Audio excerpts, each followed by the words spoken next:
एक ब्रेकिंग पाहतोय. बीडच्या केज तालुक्यातील मस्साजोग ग्रामपंचायतीच्या सरपंच पोटनिवडणुकीच्या मतमोजणीला प्रारंभ झालेल्या सरपंच संतोष देशमुखांच्या हत्येनंतर रिक्त झालेल्या सरपंच पदासाठी पोटनिवडणूक पार पडलेली. अश्विनी देशमुख आणि स्वरूपानंद देशमुखांमध्ये ही लढत होती. थोड्याच वेळात याबाबत निकाल लागणार आहे. या पहिल्या फेरीमध्ये स्वरूपानंद देशमुख आघाडीवर आहेत.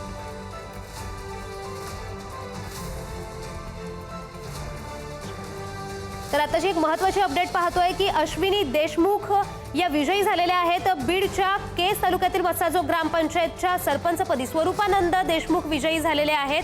बीडच्या केज तालुक्यातील मस्साजोग ग्रामपंचायतच्या सरपंचपदी स्वरूपानंद देशमुख विजयी झालेले आहेत. महत्त्वाची अपडेट पाहतोय, मोठी बातमी पाहतोय.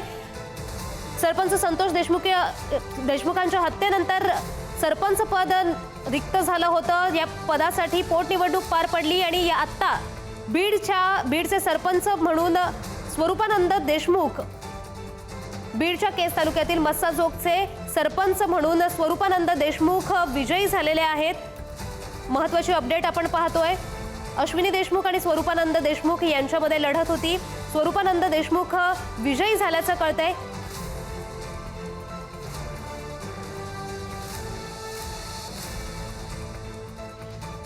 बीडच्या केज तालुक्यातील मस्साजोगचे सरपंचपदी आता स्वरूपानंद देशमुख विजयी झाले. ते विराजमान होणार आहेत. सरपंच संतोष देशमुखांच्या हत्येनंतर हे सरपंच पद रिक्त झालं होतं. त्यानंतर पोटनिवडणूक पार पडली आणि आताची अपडेट आपण पाहतोय. स्वरूपानंद देशमुख विजयी झाल्याचं कळतंय. मस्साजोगचे सरपंच म्हणून स्वरूपानंद देशमुख आता विराजमान होणार आहे. आताची आपण जल्लोषाची दृश्य पाहतोय. स्वरूपानंद देशमुख विजयी झाल्यानंतर आपल्याला बीडमध्ये एकच जल्लोष असल्याचं पाहतोय.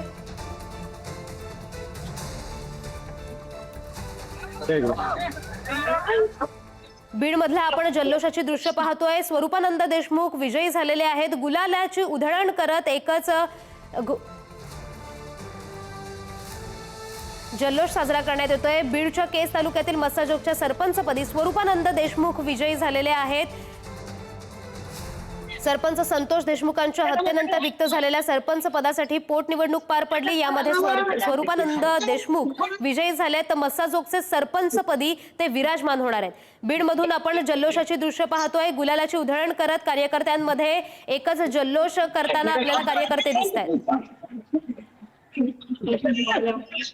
बीडमधून आपण जल्लोषाची दृश्य पाहतोय. स्वरूपानंद देशमुख विजयी झालेले आहेत. त्यामुळे गुलालाची उधळण करत कार्यकर्ते एकच गुलालाची उधळण करत जल्लोष साजरा करतायत. या संदर्भातली अधिकची अपडेट्स देत आहेत आमचे प्रतिनिधी उदय नागरगोजे. उदय, नेमकं काय वातावरण आहे तिथे? स्वरूपानंद देशमुख यांना किती मतं पडलेली आहेत?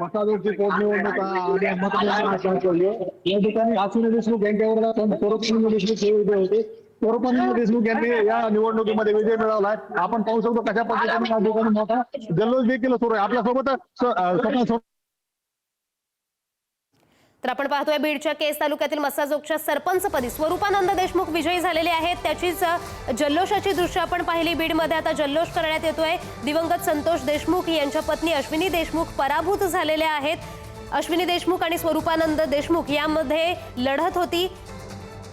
बीडचे दिवंगत संतोष देशमुख सरपंच होते. ते संतोष देशमुख त्यांच्या पत्नी सुद्धा या निवडणुकीसाठी उभ्या होत्या. अश्विनी देशमुख यांचा पराभव करून स्वरूपानंद देशमुख विजयी झालेले आहेत. एक महत्त्वाची अपडेट पाहतोय, मोठी बातमी पाहतोय. दिवंगत संतोष देशमुख यांच्या पत्नी अश्विनी देशमुख पराभूत झालेले आहेत. स्वरूपानंद देशमुख विजयी झालेले आहेत.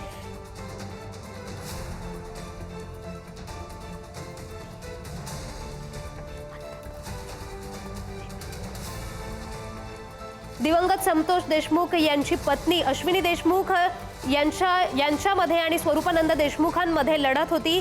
सरपंच संतोष देशमुख यांची पत्नी अश्विनी देशमुख पराभूत झालेल्या आहेत. स्वरूपानंद देशमुख हे विजयी झालेले आहेत. मस्साजोगच्या सरपंचपदी आता स्वरूपानंद देशमुख विराजमान होते. माझा विजय, माझ्या जनतेचा विजय, माझ्या गावातील स्वाभिमानी मतदारांचा विजय. हा काय नेमका विश्वास तुमच्यावरती मतदारांनी ठेवला? आमचे काम कोण करू शकतो हे जनतेने ओळखून घेतलं आणि त्याच्यानुसार मला त्यांनी विजय केलं.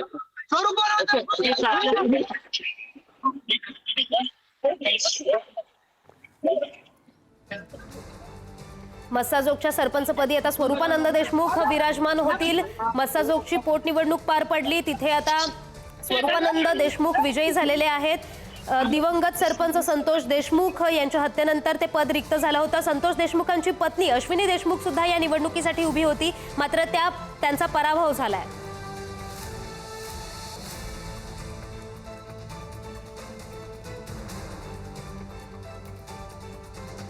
तर दिवंगत संतोष देशमुख यांचे बंधू धनंजय देशमुख आपल्यासोबत फोन लाईन वरून जोडले गेलेले आहेत। तर धनंजयजी, पुढारी न्यूजवर स्वागत आहे तुमचं। अश्विनी देशमुख सुद्धा या निवडणुकीसाठी उभ्या होत्या, मात्र त्यांचा पराभव झालाय, काय प्रतिक्रिया आहे? काही नाही, हा पराभव किंवा हा मतदारांनी दिलेला कौल मान्य आहे। मागच्या 15 वर्षापासून संतोष अण्णा देशमुख हे नेतृत्व गावचं करत होते आणि त्याच्या पाठीमागं मग या केस संदर्भात पूर्ण महाराष्ट्रभर या कुटुंबाला आम्हाला फिरावं लागलं। काही लोकांनी काही अफवा पसरवल्या, काही लोकांनी काही चुकीचे मेसेज दिले, कुटुंबाबद्दल दिले, धनंजय देशमुख म्हणजे माझ्याबद्दल दिले आणि काही माझ्याकडून उणीवा राहिले असतील, गावाच्या संपर्कात एवढं मला राहणं झालं नसेल, म्हणून कदाचित हा पराभव झालेला असावा आणि तो आम्हाला मान्य आहे। तर धनंजयजी, तुम्हाला अश्विनी देशमुखांच्या पराभवाची नेमकी काय कारणं वाटतात? जनतेशी म्हणजे वेळ देणं झालं नाही, या केसमध्ये जास्त वेळ गेला आणि जे अण्णा वेळ देत होते, आमचं कुटुंब वेळ देत होतो, मी स्वतः वेळ देत होतो, तो वेळ प्रॉपर देणं झालं नाही आणि त्याच्यातच त्या जे अपोजिशन उमेदवार आहेत त्यांनी तीच गोष्ट नेमकी धरली की मीच आता या गावाला सावरू शकतो, मीच या गावाला म्हणजे हे पुढे नेऊ शकतो, तोच एक मुद्दा आहे। धनंजयजी, तुम्ही निवडणुकीच्या वेळी म्हणत होतात की संतोष देशमुखांचं स्वप्न पूर्ण करण्यासाठी तुम्ही लढत आहात, तर काय आताच्या भावना आहेत की नागरिकांनी याला साथ दिली नाही का? नाही, नागरिकांची काही चूक नाही। मी तुम्हाला स्पष्ट सांगतो की 16 महिन्यामध्ये आपण न्यायालयीन लढाई लढताना आपल्याला वेळ खूप कमी होता गावासाठी, म्हणून कदाचित त्या लोकांना असं वाटलं असेल की आता संतोषांनाचं स्वप्न त्यांचे कुटुंबीय चालू शकतील का नाही, कदाचित त्यामुळं हा कौल त्यांनी दिलेला असावा। तर धनंजयजी, आता स्वरूपानंद देशमुख हे सरपंचपदी विराजमान होतील, संतोष देशमुख सुद्धा याआधी सरपंच होते, तुमच्या अपेक्षा काय असतील किंवा त्यांना काही संदेश द्यायचा असेल तर? नाही, काही नाही, गावात चांगली शाश्वत कामं व्हावीत आणि गावात जरी सत्ता नसेल तरी आपल्याला चांगलं काम करायला कुठली सत्तेची गरज लागत नाही।